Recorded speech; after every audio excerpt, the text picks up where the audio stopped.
What's up, sons? It's Blind Red with Son of a Tech once again, and today we have a bit of a talking head video mixed with basically a correction to my video talking about content creators in the crypto mining space.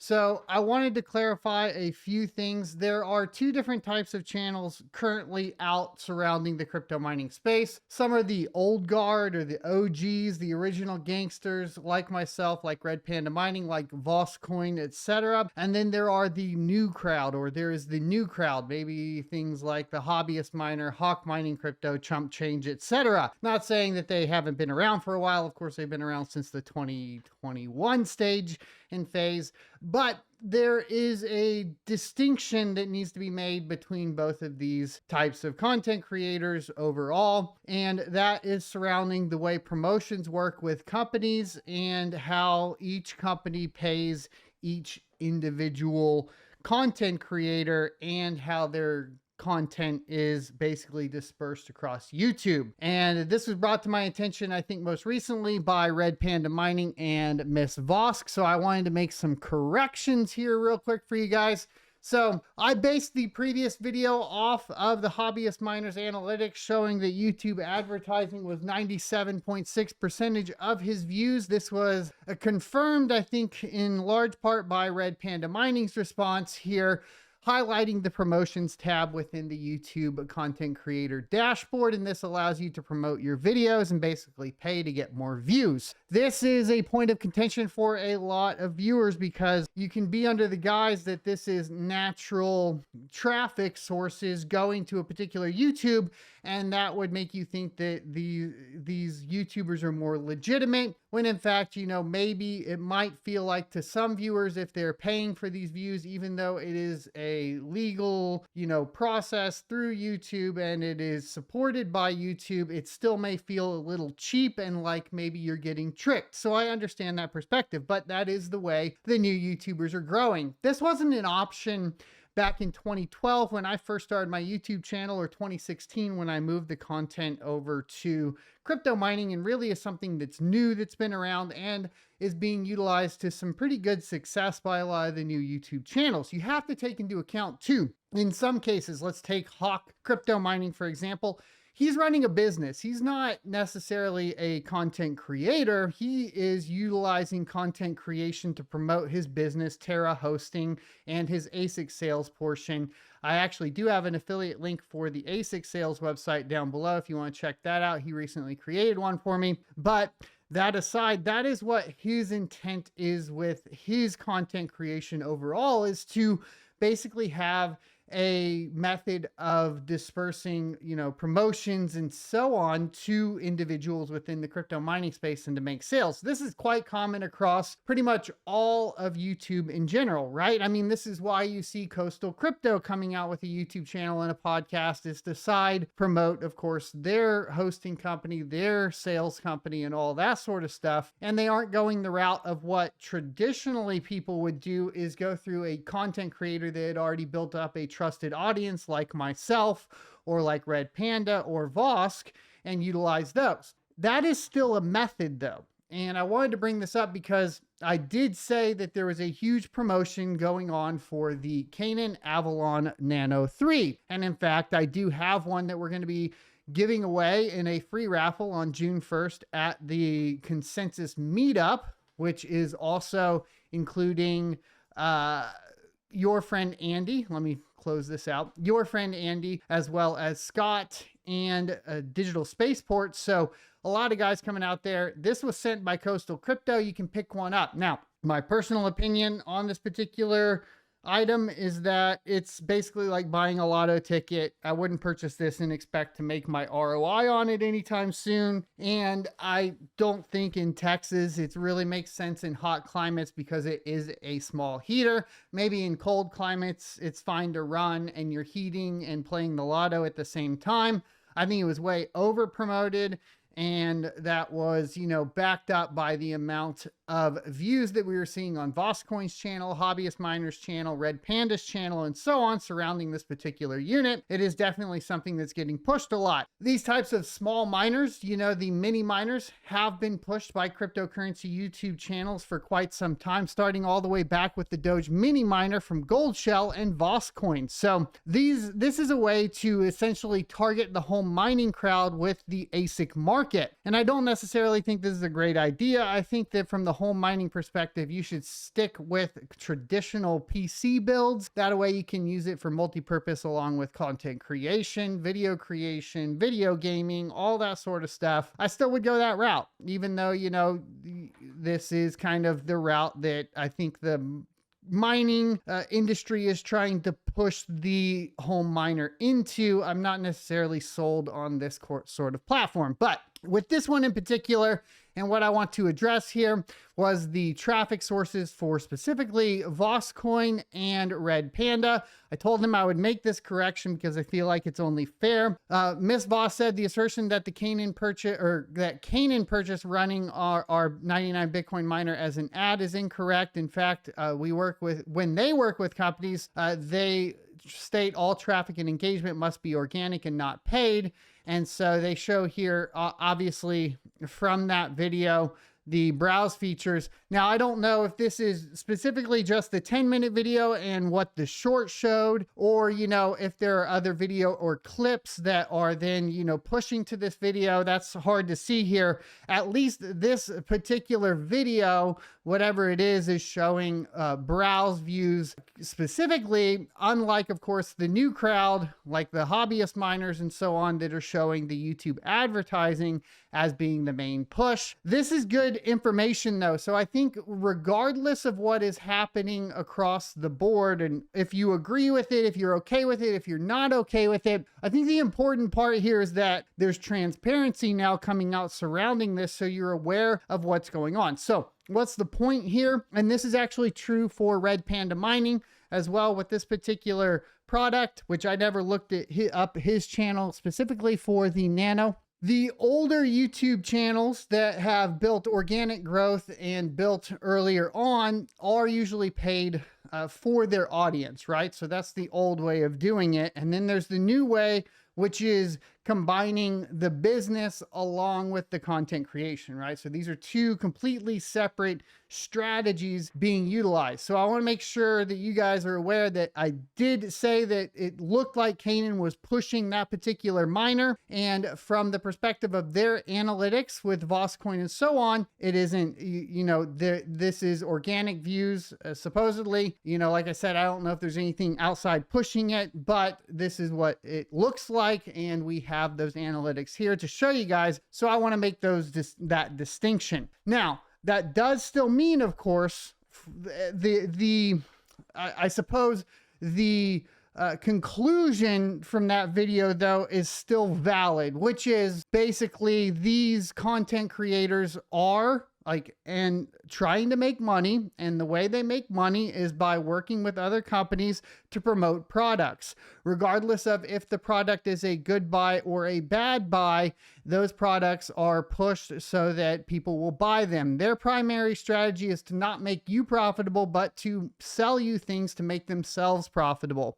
And I think to a certain extent, like, that should be expected, but there should be transparency surrounding it. It's a very tricky situation to like get through, I think, from a consumer perspective, because like I said before, there are going to be products that they cover that are good and that you should look into, but then there are products that, you know, maybe aren't that good that are still pushed very heavily, like this Avalon miner, which actually, funny enough, I think is already up to $316.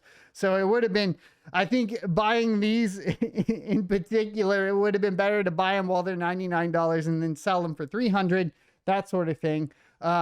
Just kind of a funny point right there. But that aside, I hope you guys understand a little bit more about how the YouTube game works, the different strategies that are being utilized, and which crypto mining YouTubers are doing what, right? And for example, like, I'll have some ads for Scott's crypto mining class, right? And that's because I've known him for a while and I want to promote, you know, people that promote me. So that's kind of why I go that route. But I also do get paid for those ads. I've had ads for BT miners to show you guys where to purchase miners.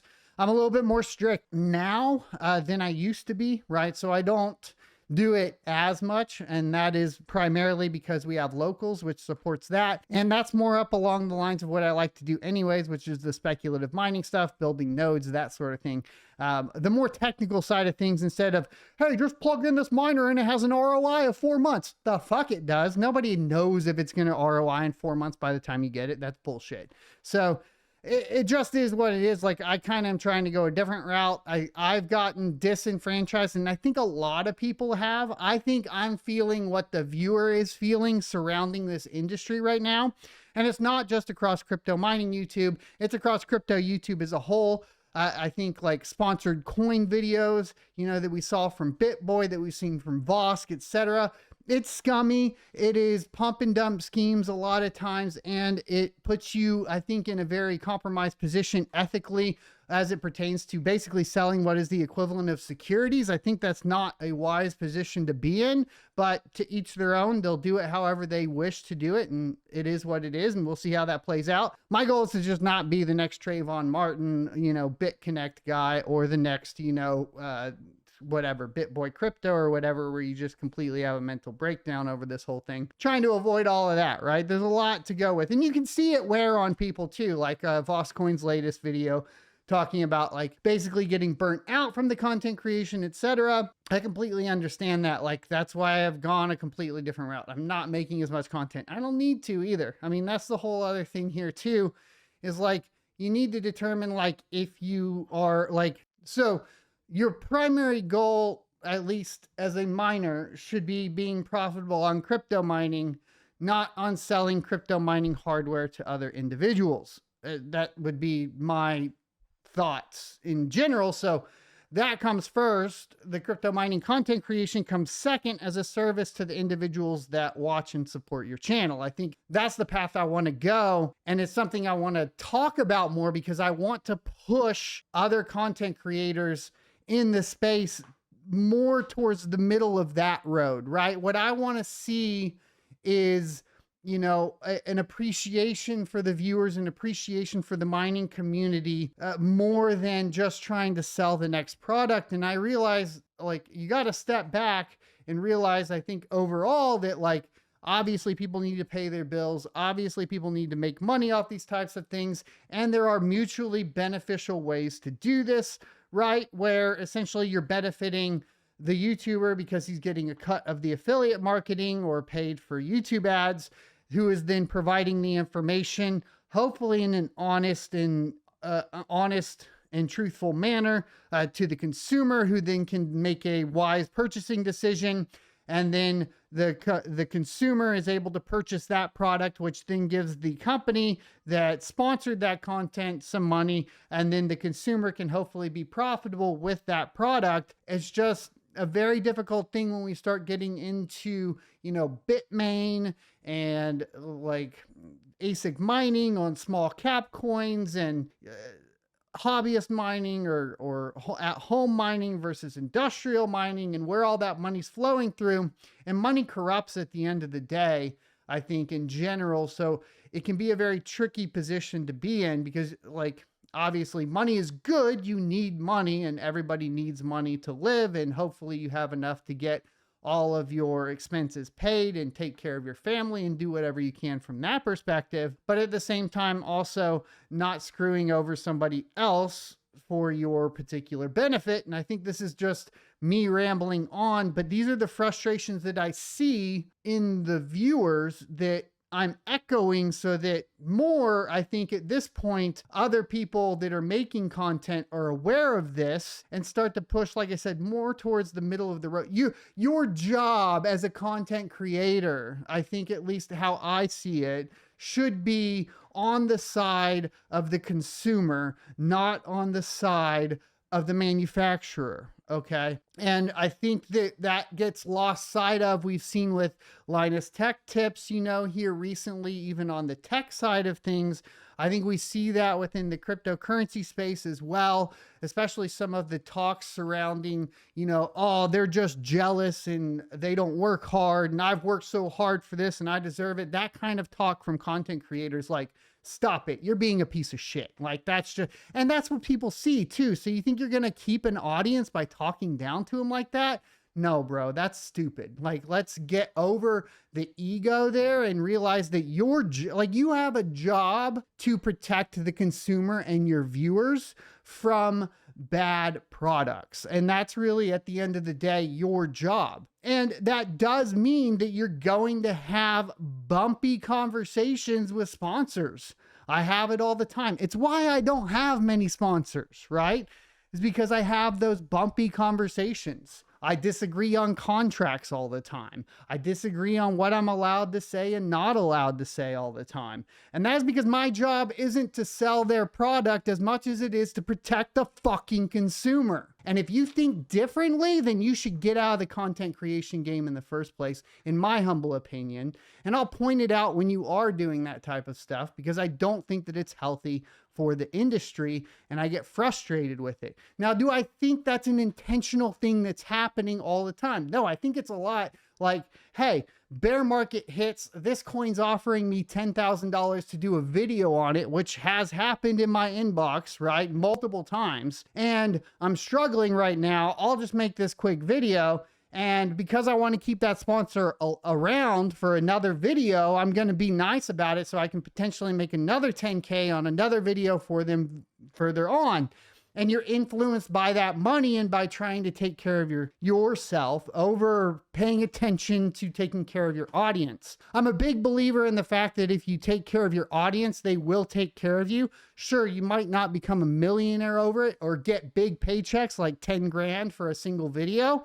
But over the long term, I think that's what I aim for, right? And that's why I set up my channel in the way that I have. So I think that's my rant as of right now. Once again, I want to make it clear that I was incorrect on the differences between Red Panda's promotions and specifically Voss Coin's promotions surrounding the $99 Bitcoin machine and hobbyist miners.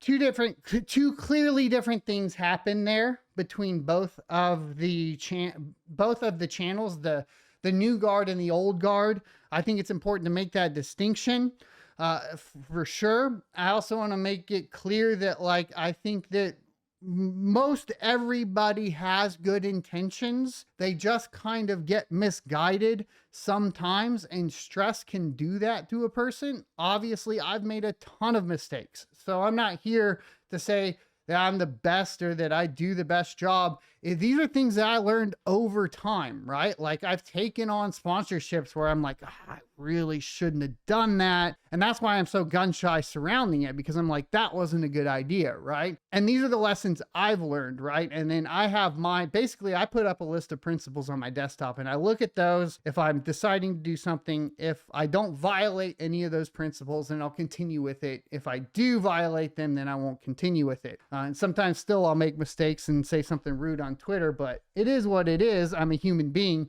and that's the way these things are going to go. Especially when you get into like frustrating content or frustrating subjects, I think, and you wake up in a bad mood or something and you see something. This is why you can also be like, well, I see why this person would react that way or this way or whatever it may be. That's also why it's important to do videos face to face with people so that they kind of understand. And that is why I also talked to death. I talked your ears to death right now, because I think that there's so much nuance to this particular subject, and it's a very difficult one to approach. It's like you don't want to offend anyone, but you also have to be, you also have to stand up for what you believe in, and that can be a very tricky position to be in, because I do know beyond a shadow of a doubt that some of the things I've said here are just going to rub people the wrong way. And in some cases, I honestly think that it should rub you the wrong way and maybe hopefully make you reevaluate what you're doing. Thanks for watching. Be sure to hit the like, comment, subscribe, and notification bells down below, and I will see you next Tuesday.